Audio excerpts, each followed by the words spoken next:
रक्षा मंत्री जी, सेना के वरिष्ठ अधिकारी पहले से बता चुके हैं जी कि ऑपरेशन खत्म नहीं हुआ है, स्थगित हुआ है जी।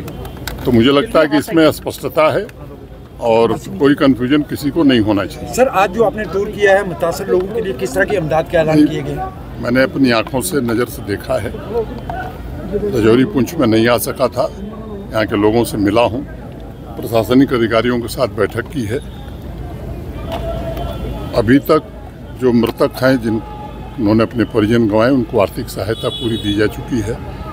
जो घायल लोग थे, ईश्वर की कृपा से सभी ठीक हैं, सबका इलाज प्रशासन ने कराया है। उनको भी जो आर्थिक सहायता अनुमन्य थी वो दे दी गई है। सर, एक फैसला बड़ा आज हम लोगों ने किया है कि पूरे जम्मू कश्मीर में इस सेलिंग के दौरान जितने लोग शहीद हुए हैं, जिन लोगों ने अपनी जान गंवाई है, उनके परिजनों को परिवार के एक सदस्य को सरकारी नौकरी दी जाएगी। कई घरों को नुकसान हुआ है, व्यावसायिक प्रतिष्ठानों को नुकसान हुआ है, उसका आकलन प्रशासन करा रहा है। उनके रिहेबिलिटेशन का भी एक पैकेज भारत सरकार से मंजूर होगा। बंकर्स की आवश्यकता बड़े पैमाने पर महसूस की जा रही है। बंकर्स भी नए बनाए जाएंगे ताकि आगे किसी परिस्थिति में जम्मू कश्मीर के लोग सुरक्षित रह सकें।